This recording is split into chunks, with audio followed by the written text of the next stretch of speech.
Hello friends, आज हम बनाएंगे होली स्पेशल साबूदाना पापड़। तो चलिए शुरू करते हैं। मैंने बनाए थे 1 कप साबूदाना के पापड़।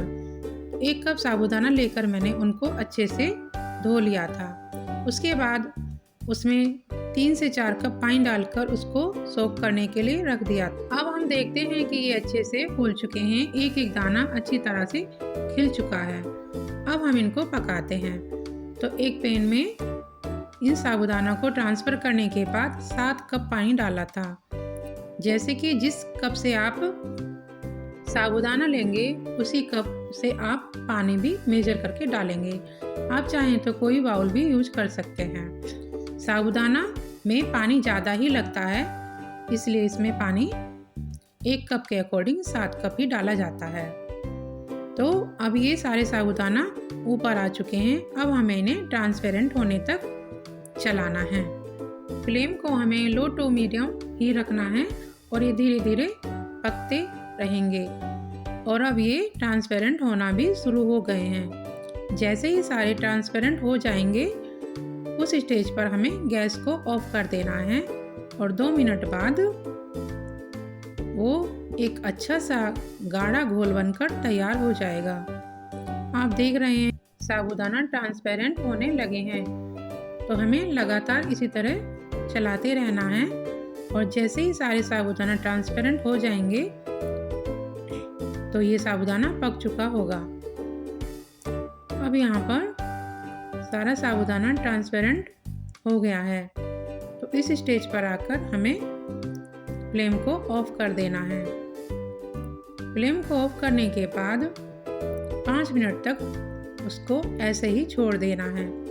जब इसका टेम्परेचर नॉर्मल हो जाएगा तो आप देखेंगे कि गाढ़ा घोल बनकर तैयार हो गया। इसकी कंसिस्टेंसी इसी तरह से रखनी है। अब इसमें मिलाएंगे जीरा और नमक, जो भी आप डालना चाहें। तो मैंने इसमें व्रत का नमक डाला था। अब इसको अच्छी तरह से चला लेंगे। अब ये घोल पापड़ बनाने के लिए तैयार है। तो इसके शुरू करते हैं पापड़ बनाना। तो मैंने यहाँ पर लिए थे चूड़ियों के फ्रेम।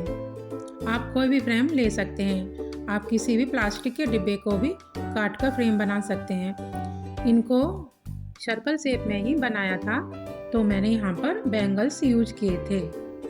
पापड़ को बनाने के लिए यहाँ पर मैंने लिया था एक वाइट वॉल पेपर। आप चाहें तो कोई भी पॉलीथीन यूज कर सकते हैं।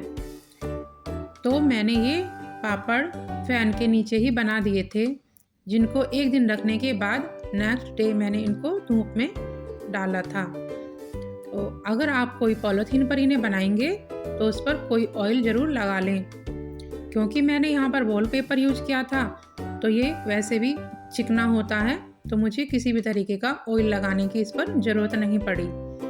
तो धीरे धीरे 1 कप साबूदाने से 20 से 25 के करीब साबूदाना के पापड़ तैयार हो चुके हैं। नेक्स्ट डे मैंने इनको धूप में सुखा दिया था। धूप में सुखाने के बाद ये अच्छी तरह से क्रिस्पी ही बनेंगे। अब इनको फ्राई कर लेते हैं। तो फ्राई करने के लिए हाई फ्लेम पर ही इनको फ्राई करना पड़ता है। इसके लिए मैंने एक छोटी गहरी तली की कढ़ाई ली थी, जिसमें एक पापड़ को डालने के बाद चिमटे की सहायता से इस तरह से सेक दिया है और ये एकदम क्रिस्पी कुरकुरे साबूदाना पापड़ बनकर तैयार हो गए। 1 कप साबूदाने से ढेरों पापड़ तैयार हो चुके हैं और आप भी इसी तरह से इनको बना सकते हैं। तो फेस्टिवल में आप ज़रूर बनाएं और खाएं और सभी को खिलाएं। वीडियो पसंद आई हो तो लाइक, शेयर एंड सब्सक्राइब ज़रूर करें। धन्यवाद।